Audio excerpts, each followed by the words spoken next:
गोरखपुर एक सुंदर सा गांव था जहां के लोग ईमानदारी से अपना जीवन जी रहे थे।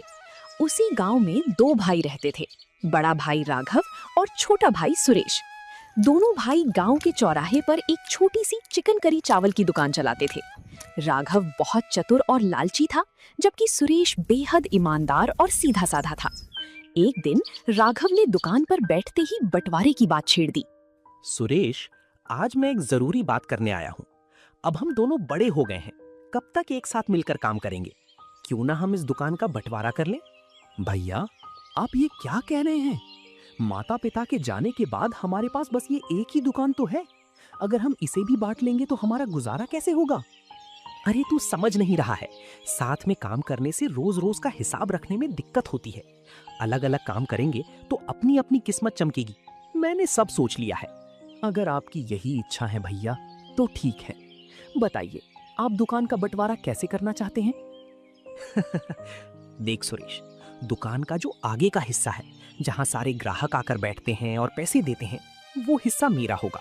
और जो पीछे का हिस्सा है, जहां चूल्हा जलता है, मसाला पीसना होता है और बर्तन धोने होते हैं, वो हिस्सा तेरा होगा। लेकिन भैया, पीछे के हिस्से में तो सिर्फ मेहनत है और गर्मी है। गल्ला तो आगे रहता है, जहां आप बैठेंगे। अब तू बड़े भाई की बात काटेगा? मैंने जो कहा वही होगा। दुकान के आगे का मालिक मैं और पीछे का मालिक तू। ठीक है भैया, आप बड़े हैं, जैसा आपने कहा मुझे मंजूर है। और सुन, दुकान का नाम चिकन करी चावल वाला ही रहेगा, लेकिन शाम को जो भी कमाई होगी उसका हिसाब आगे के हिस्से से होगा। यानी सारा पैसा मेरे पास आएगा। तुझे मैं तेरी मेहनत के बदले रोज का राशन दे दिया करूंगा। भैया, राशन से तो सिर्फ पेट भरेगा, पर अगर मुझे कभी कोई जरूरत पड़ी तो? जरूरत पड़ने पर तेरा बड़ा भाई बैठा है ना यहाँ। तू बस चुपचाप अपना काम कर और कल से पीछे का हिस्सा संभाल। सुरेश अपने भाई की चालाकी को समझ नहीं पाया और उसने चुपचाप इस नाइंसाफी को स्वीकार कर लिया। राघव मन ही मन खुश हो रहा था कि उसने अपने सीधे साधे भाई को बेवकूफ बना दिया। अगले दिन सुबह सुबह दुकान शुरू हुई। सुरेश सुबह 4 बजे उठकर मंडी से ताज़ा चिकन और चावल लेकर आया था। उसने दुकान के पिछले हिस्से में बैठकर अकेले ही सारा मसाला पीसा और भारी बर्तनों को साफ किया। गर्मी से उसका बुरा हाल था, लेकिन उसके चेहरे पर कोई शिकवा नहीं था। दूसरी तरफ राघव दुकान के आगे गल्ले पर बैठ गया। ए सुरेश, धूप सिर पर आ गई है, ग्राहक आने वाले हैं। चिकन करी और चावल जल्दी तैयार हुए या नहीं? हाँ भैया, बस 5 मिनट और। चावल पक चुके हैं और चिकन करी में बस उबाल आना बाकी है। खुशबू बहुत अच्छी आ रही है। खुशबू से पेट नहीं भरता, जल्दी बाहर ला। और सुन, जब तू प्लेट में खाना परोसेगा तो पीस छोटे छोटे डालना। ज्यादा बड़ा पीस देगा तो हमारा नुकसान होगा। भैया, हमारे ग्राहक गरीब मजदूर हैं। वो दिन भर धूप में मेहनत करके आते हैं। अगर हम उन्हें ढंग से खाना नहीं देंगे तो ये तो बेईमानी होगी ना। तू अपना ज्ञान अपने पास रख। धंधा ईमानदारी से नहीं, दिमाग से चलता है। जैसा मैंने कहा वैसा कर। तभी गांव की मुखिया जी दुकान पर आई। अरे मुखिया जी, आइए आइए, आज हमारे हाथ की स्पेशल चिकन करी और चावल चखिए। राघव, खुशबू तो बहुत बढ़िया आ रही है। चलो एक प्लेट लगाओ, देखते हैं तुम्हारे हाथ का स्वाद बदला है या वही पुराना है। सुरेश, मुखिया जी के लिए एक वीआईपी प्लेट लगा। चावल एकदम खिले खिले होने चाहिए। सुरेश ने बड़ी प्यार से प्लेट सजाई और अपने भाई राघव को दे दी। राघव ने वो प्लेट मुखिया जी के सामने रखी। मुखिया जी ने जैसे ही पहला निवाला मुंह में डाला, उनके चेहरे पर मुस्कान आ गई। वाह राघव, मजा आ गया। ऐसा स्वाद तो शहर के बड़े होटलों में भी नहीं मिलता। मसाले एकदम सही बैठे हैं। सब आपकी कृपा है मुखिया जी। मैं खुद सुबह जल्दी उठकर मसालों की देखरेख करता हूँ। मेरी मेहनत सफल हो गई। सुरेश ने पीछे से अपने भाई की ये बात सुनी। उसे बहुत दुख हुआ कि मेहनत उसने की, पर तारीफ राघव बटोर रहा था। लेकिन सुरेश ने कुछ नहीं कहा और चुपचाप अपने काम में लगा रहा। समय बीतता गया और दुकान पर ग्राहकों की भीड़ बढ़ने लगी। सुरेश दिन रात मेहनत करता, पसीना बहाता और स्वादिष्ट चिकन करी चावल बनाता था। लेकिन राघव की चालाकी और लालच भी दिन ब दिन बढ़ता जा रहा था। वो पैसों के लालच में अब खाने की क्वालिटी से समझौता करने लगा था। सुरेश, ओ सुरेश, जरा इधर आ तो। हाँ भैया, क्या बात है? दोपहर के ग्राहकों के लिए चावल चढ़ाया है मैंने। आज से तू ये मसाले का इस्तेमाल करेगा। वो जो तू असली खड़े मसाले पीसता है ना, उसमें खर्चा ज्यादा आता है। लेकिन भैया, ये मसाला तो बहुत घटिया क्वालिटी का है। इससे चिकन करी का स्वाद बिगड़ जाएगा और लोगों का पेट भी खराब हो सकता है। हमारे पास सब भरोसे से आते हैं। तू ज्यादा डॉक्टर मत बन, चुपचाप इस मसाले को डाल। और हाँ, आज से चिकन की मात्रा भी थोड़ी कम कर दे। करी में पानी ज्यादा बढ़ा देना, ग्राहकों को क्या ही पता चलेगा। भैया, ये तो सरासर धोखा है। कमाई में बरकत तभी होती है जब हम ईमानदारी से काम करें। तो अपनी ये पुरानी बातें बंद कर। मुझे ज्यादा मुनाफा चाहिए। अगर तुझे मेरे साथ काम करना है ना, तो जैसा मैं कहता हूँ वैसा ही करना पड़े, समझे? सुरेश भारी मन से पिछले हिस्से में लौट गया। उसने राघव के कहे अनुसार ही खाना बनाया, क्योंकि उसके पास कोई और रास्ता नहीं था। दोपहर को गांव के कुछ मजदूर खाना खाने आए। अरे राघव भाई, आज चिकन करी में वो पुराना स्वाद नहीं है। पानी पानी जैसा लग रहा है और मसाले भी अजीब हैं। अरे नहीं नहीं भाई, आपका वहम होगा। आज धूप ज्यादा है ना, इसलिए ऐसा लग रहा होगा। खाना तो नंबर 1 बना है। नहीं राघव, बात तो सही है। चावल भी आज टूटे हुए हैं। अगर ऐसा ही खाना दोगे तो हम कल से किसी और दुकान पर चले जाएंगे। मजदूर बड़बड़ाते हुए पैसे देकर चले गए। राघव ने उन पैसों को गल्ले में डाला और सुरेश पर गुस्सा उतारने लगा कि उसने खाना जानबूझकर खराब बनाया है, जबकि गलती खुद राघव की लालच की थी। राघव की बेईमानी का असर जल्द ही दुकान पर दिखने लगा। धीरे धीरे पुराने ग्राहक दुकान पर आना बंद हो गए। दुकान का नाम खराब होने लगा था।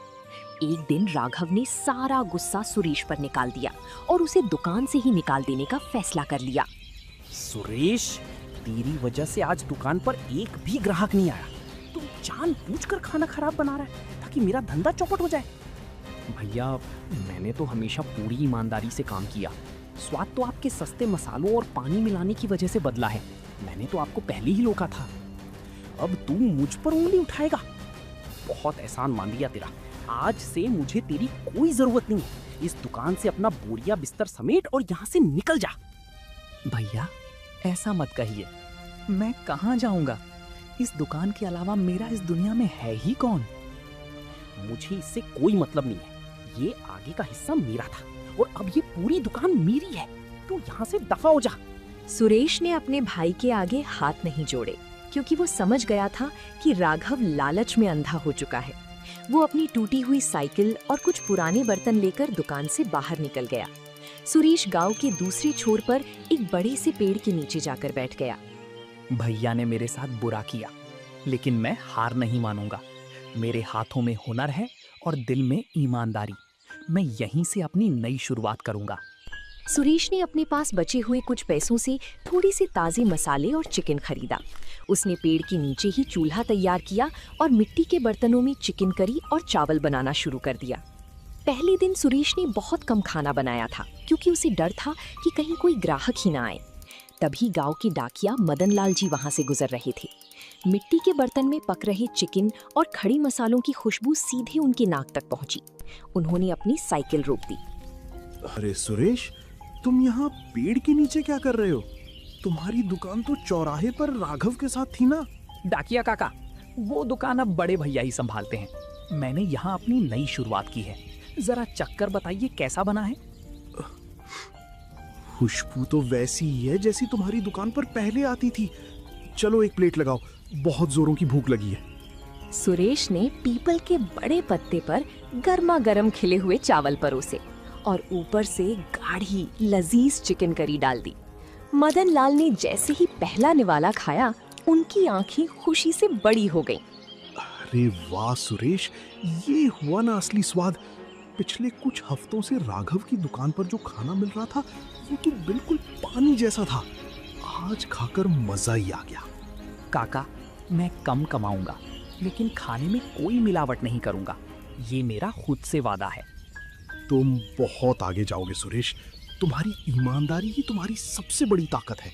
मैं पूरे गांव में ढिंडोरा पीट दूंगा कि असली स्वाद अब यहाँ पेड़ के नीचे मिल रहा है। डाकिया काका की बात सच साबित हुई। शाम होते होते गांव के कई और लोग सुरेश की दुकान पर पहुंच गए और सारा खाना आधे घंटे में ही बिक गया।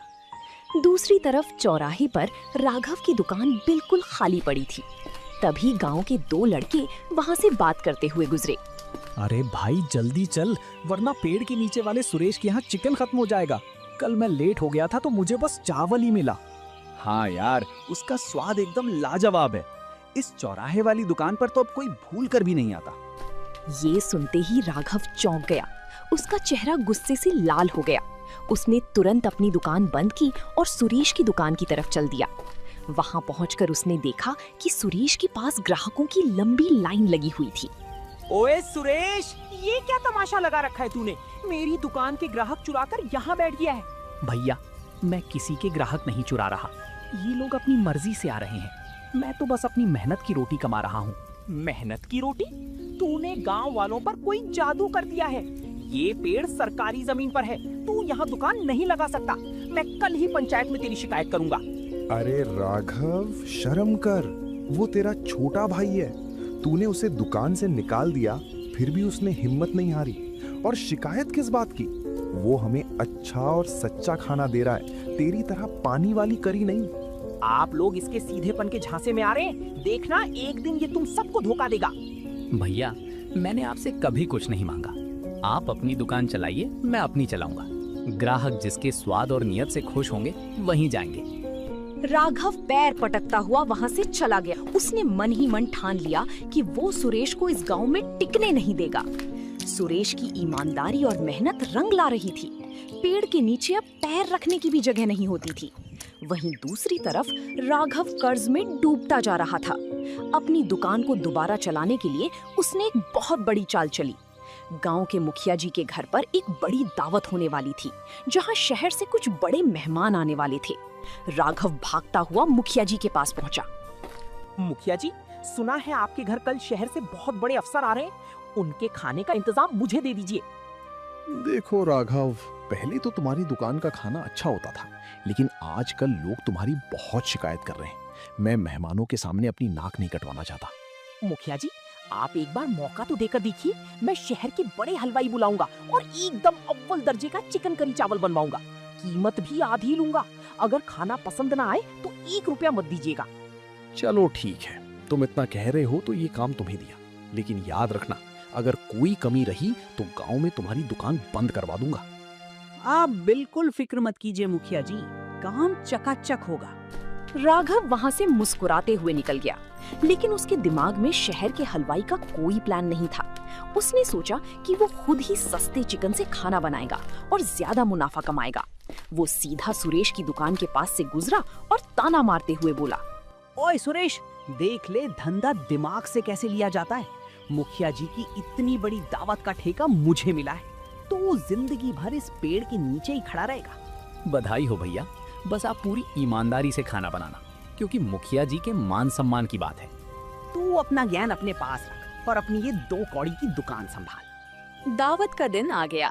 राघव ने सुबह से ही अपनी दुकान के पिछले हिस्से में खाना बनाना शुरू कर दिया था।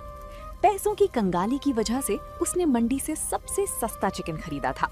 उसने सोचा कि वो तेज मसाले डाल देगा तो किसी को कुछ पता नहीं चलेगा। दोपहर को मुखिया जी के घर पर मेहमान जुट गए। राघव ने बड़े बड़े बर्तनों में चिकन करी चावल परोसना शुरू किया। छी, ये कैसा खाना है? मुखिया जी, क्या आपने हमें बीमार करने के लिए यहाँ बुलाया है? अरे साहब, ऐसा मत कहिए। राघव, ये क्या तमाशा है? जरा इधर आ। मुखिया जी, खाना तो एकदम ताजा है। साहब को शायद मसालों की आदत नहीं होगी। बकवास बंद करो। इस खाने को खाकर मेरा पेट अभी से दर्द करने लगा है। ये पूरी तरह से खराब खाना है। मुखिया जी का गुस्सा 7वें आसमान पर पहुंच गया। गांव के लोग भी इकट्ठा हो गए और सब राघव को कोसने लगे। राघव, तूने मेरे मेहमानों के सामने मेरी इज्जत मिट्टी में मिला दी। अब इस दावत का क्या होगा? शहर के अफसर भूखे पेट वापस जाएंगे तो मेरी क्या थू-थू होगी? तभी गांव के डाकिया मदन लाल जी वहां आए।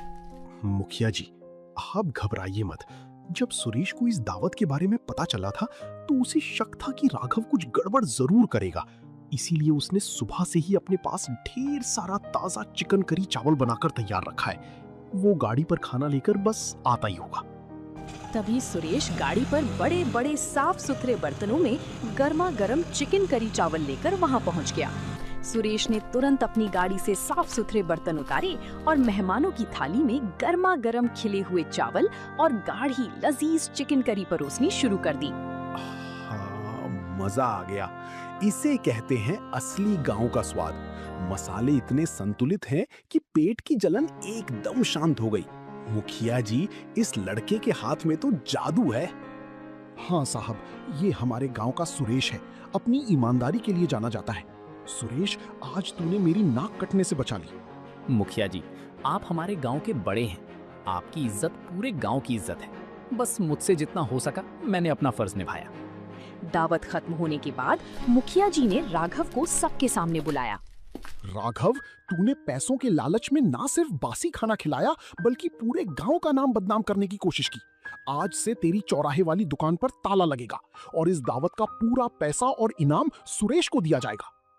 ये सुनकर राघव के पैरों तले जमीन खिसक गई। गांव वालों ने राघव को खूब खरी खोटी सुनाई।